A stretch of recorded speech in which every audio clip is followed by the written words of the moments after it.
Hello and welcome to 100% maths. हम कर रहे हैं क्लास 11th के लिए chapter number 11 that is conic sections. तो आज की वीडियो में हम कवर करेंगे कॉन्सेप्ट ऑफ हाइपरबोला। हम ऑलरेडी 3 कर्व्स जो ऑब्टेन होती हैं कोन से दैट इज सर्कल, एलिप्स और पैराबोला, तीनों की बारे में डिस्कस कर चुके हैं और उसके बेसिस पे हमने एनसीईआरटी एक्सरसाइज 11.1, 2 एंड 3 भी कंप्लीट की है। सभी जो वीडियोस के लिंक्स हैं वो डिस्क्रिप्शन बॉक्स में आपको मिल जाएंगे, आप वहाँ से जाकर कोई भी वीडियो देख सकते हैं। ठीक है, तो आज की वीडियो में कवर करेंगे हाइपरबोला के ऊपर जितने भी कॉन्सेप्ट्स हैं, डेफिनेशन, लेटेस्ट फैक्टम, उसकी टर्मिनोलॉजी, इसेंट्रिसिटी, स्टैंडर्ड इक्वेशंस क्या होती हैं हाइपरबोला की, everything you need to know about hyperbola आज इस वीडियो में आपको बताने जा रही हूँ। ठीक है, टिप्स भी बताऊँगी आपको इक्वेशंस कैसे याद रखनी है, तो पूरा वीडियो अच्छे से ध्यान से ज़रूर देखिएगा। आइए वीडियो स्टार्ट करते हैं। तो starting with the basics of hyperbola. तो हाइपरबोला होता क्या है? Hyperbola is set of all the points in a plane, difference of whose distances from two fixed points in a plane is constant. अब यहाँ पर जिसने एलिप्स को read किया हुआ है उसको समझ में आ जाएगा। एलिप्स में हम बात करते हैं set of all the points in a plane, sum of whose distances. तो यहाँ पर डिफरेंस की बात हो रही है, difference of whose distances from two fixed points. Two fixed points कौन से होते हैं? ये फोकस F1 और F2, जिनको हम फोसाई भी बोलते हैं, कई लोग इसे प्रोनाउंस करते हैं फोसी। ठीक है, फोकी भी प्रोनाउंस करना जाता है, तो मैं फोसाई बोलूँगी। ठीक है, यहाँ पर hyperbola is set of all the points in a plane, difference of whose distances from two fixed points. तो मतलब कोई भी यहाँ पर प्लेन में पॉइंट है, एग्जाम्पल यहाँ पर P1 पॉइंट है, P2 पॉइंट है, P3 पॉइंट है, जिनका जो डिफरेंस है दोनों फोकस से, ठीक है, वो क्या रहेगा? कांस्टेंट रहेगा। इसको एग्जांपल से समझते हैं। लेट अस से हमारे पास P1 पॉइंट है, P2 पॉइंट है और P3 पॉइंट है। P1 का डिस्टेंस फ्रॉम F1, P1 का डिस्टेंस फ्रॉम F2, ठीक है, इसलिए लाइंस ज्वाइन की हुई हैं। तो डिफरेंस का यहाँ पर मतलब है distance to the farthest point minus distance to the nearest point. अब आप देखो P1 पॉइंट का फारदेस्ट पॉइंट क्या है? F2 है। ठीक है, सो P1 F2 minus P1 F1 ये क्या रहेगा? कांस्टेंट होगा। ठीक है, distance to the farther point minus distance to the smaller point, मतलब सॉरी क्लोजर पॉइंट। ठीक है, तो ये क्या रहेगा? हमारा डिफरेंस। इसका मतलब होता है डिफरेंस। डिफरेंस क्या रहेगा? From two fixed points constant होगा, मतलब P1 F2 minus P1 F1 should be constant. Same way P2 F2 minus P2 F1 is constant. ठीक है, देन P3 की बात करते हैं। P3 का फारदेस्ट पॉइंट कौन सा है? F1 है, और क्लोजर पॉइंट क्या है? F2 है। सो P3 F1 minus P3 F2 ये क्या रहेगा? कांस्टेंट रहेगा। तो यही चीज़ मैंने यहाँ पर लिखी हुई है। ठीक है, तो ये पॉइंट्स बनेंगे, ये क्या बनाएंगे? हाइपरबोला, जो कि इस तरह से बनता है, कुछ इस तरह से। ठीक है, तो मतलब कुछ इस तरह से बनेगा। अगर हम एलिप्स को तोड़ के इस तरह से कोई चीज़ बना दें तो वो हाइपरबोला बन जाएगी। ठीक है, ओके। तो यहाँ पर अब हमने एलिप्स में पढ़ा था मेजर एक्सिस और माइनर एक्सिस। यहाँ पर भी एक्सिस होती है, बट इनको नाम क्या देते हैं? ये वाली एक्सिस जिससे ये फोसाई पास करते हैं इसको बोलते हैं ट्रांसवर्स एक्सिस, और ये वाली जो होती है कॉन्जुगेट एक्सिस होती है। अगर मैं एलिप्स के साथ इसकी मैचिंग करूँ तो मेजर एक्सिस को ट्रांसवर्स एक्सिस बोला जाता है हाइपरबोला के केस में, और जो माइनर एक्सिस है उसको कॉन्जुगेट एक्सिस बोला जाता है। ठीक है, अब जहाँ पर ये एक्सिस दोनों कट करती हैं, this is our centre point, this is F1 F2 focus, ठीक है, फोसाई, और जहाँ पर ये हाइपरबोला इस ट्रांसवर्स एक्सिस को कट करता है इसको बोलते हैं वर्टेक्स। ठीक है, तो ये वर्टिसेस होते हैं। ठीक है, अब डिफरेंस क्या हो गया? एलिप्स के एंड वर्टिसेस कहाँ पर थे? यहाँ पर थे, बाहर थे, है ना। जो इसकी मेजर एक्सिस के एंड होते हैं वो उसके वर्टिसेस होते हैं।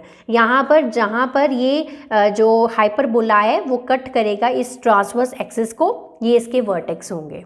ठीक है, चलिए टर्मिनोलॉजी पढ़ लेते हैं। जो भी मैंने बताया वही लिखा हुआ है यहाँ पर। सबसे पहला two fixed points called as foci. ठीक है, तो ये fixed points F1 and F2 इनको फोसाई बोलते हैं। Mid point of line segment joining the foci is centre. तो यहाँ पर जहाँ पर फोसाई ये मिड पॉइंट करेगा, this is centre. Then line through foci transverse axis, जो लाइन इस एक्सिस से पास करेगी, फोसाई से पास करेगी, उसको बोलेंगे ट्रांसवर्स एक्सिस। और जो लाइन सेंटर के थ्रू पास करेगी and is perpendicular to the transverse axis is known as conjugate axis. Clear? Point at which hyperbola intersects transverse axis is known as vertices. वो मैं अभी आपको मैंने बताया कि जिस पॉइंट पे हाइपरबोला इस ट्रांसवर्स एक्सिस को कट करेगा उसे हम बोलते हैं वर्टिसेस। ठीक है, ओके अब यहाँ पर डिस्टेंस कैसे करेंगे, वहाँ पर कैसे था, डिस्टेंस बिटवीन टू फोसाई क्या था, 2c था, यहाँ पर भी 2c ही रहेगा। इसका रीज़न मैंने आपको पिछली वीडियो में भी बताया था। 2 क्यों लेते हैं 2c, क्योंकि जब हम इसका हाफ करेंगे, ठीक है, 1 फोसाई का डिस्टेंस करेंगे, तो अगर हम c लेते हैं तो इट विल बी c/2। तो अपनी कन्वीनियंस के लिए हमने इसको 2c ले रखा है। ठीक है, तो मतलब दोनों फोसाई का बीच का जो डिस्टेंस है दिस इज़ 2c। ओके तो F1 और F2 का बीच का डिस्टेंस 2c है। Okay distance between two vertices, तो वर्टिसेस कहाँ पर हैं, ये रहे वर्टिसेस। ठीक है, तो इनके बीच का जो डिस्टेंस है दिस इज 2a। देन वहाँ पर जो रिलेशन था a² b² और c² के बीच में, ठीक है, वहाँ पर क्या था, a² is equal to b² plus c², major axis equal to minor axis का स्क्वायर प्लस फोसाई का स्क्वायर। ऐसे आपको याद करवाया था। बड़ा वाला a² था तो वो लेफ्ट हैंड साइड पे आएगा। यहाँ पर ऐसा नहीं है, यहाँ पर a² प्लस b² जो है वो c² के इक्वल होगा। ठीक है, तो थोड़ा सा रिलेशन चेंज हो गया है, तो ध्यान रखना है आपको। Okay length of conjugate axis 2b, तो ये जो कॉन्जुगेट एक्सिस है ये क्या है, 2b है। मतलब ये पूरी की पूरी जो कॉन्जुगेट एक्सिस है दिस इज 2b। तो मतलब a² और b² को ऐड करके हमारी पूरी ट्रांसवर्स एक्सिस यानी कि c² बनेगी। a² plus b² is equal to c²। तो ये रिलेशन आपको याद रखना है, क्वेश्चंस में काम आएगा। ठीक है, तो नेक्स्ट है हमारा इसेंट्रिसिटी। इसेंट्रिसिटी का जो फॉर्मूला है वो बिल्कुल सेम है, E is equal to c/a। ठीक है, बट यहाँ पर फ़र्क क्या है, एलिप्स के केस में eccentricity is always less than 1, क्योंकि उसका जो c है वो छोटा होता था a से, इसलिए उसकी इसेंट्रिसिटी कम आती थी 1 से। अब यहाँ पर c बड़ा है, फोसाई सबसे बड़े हैं, वर्टिसेस अंदर की तरफ हैं, इसलिए c/a की जो वैल्यू है वो हमेशा ग्रेटर देन इक्वल टू 1 आएगी। तो ये दोनों में फ़र्क है। इसेंट्रिसिटी का फॉर्मूला एलिप्स और हाइपरबोला का सेम है, c/a ही है, but eccentricity in case of ellipse is less than 1। ठीक है, और लेस देन 1 होती है और इसकी हमेशा ग्रेटर देन इक्वल टू 1 होती है। Clear. Then standard equations of hyperbola, इसमें भी 2 पॉसिबल ओरिएंटेशंस हैं इस तरह से। ठीक है, अब यहाँ पर भी सबसे ज़्यादा इंपॉर्टेंट चीज़ है कि स्टैंडर्ड इक्वेशन सिंपल तभी है अगर इसका सेंटर ओरिजिन पे है, मतलब 0 0 पे है, एंड सेकंड पॉइंट फोसाई हमेशा x एक्सिस या y एक्सिस पे हैं, तो इक्वेशन इसकी सिंपल है।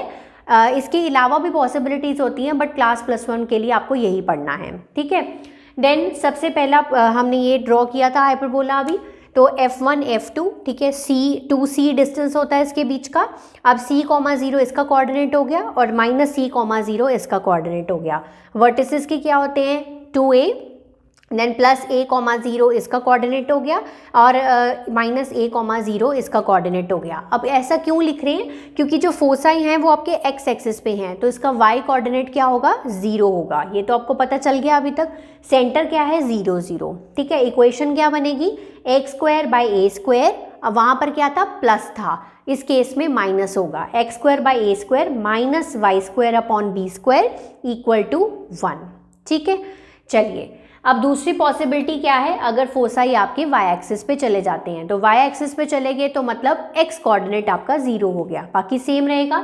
ये आपका फोकस F1 है, focus F2 0,c 0,-c, x coordinate 0 हो गया, 0,+a आपका वर्टिसेस हो गया, 0,-a, और सेंटर क्या हो गया आपका 0,0।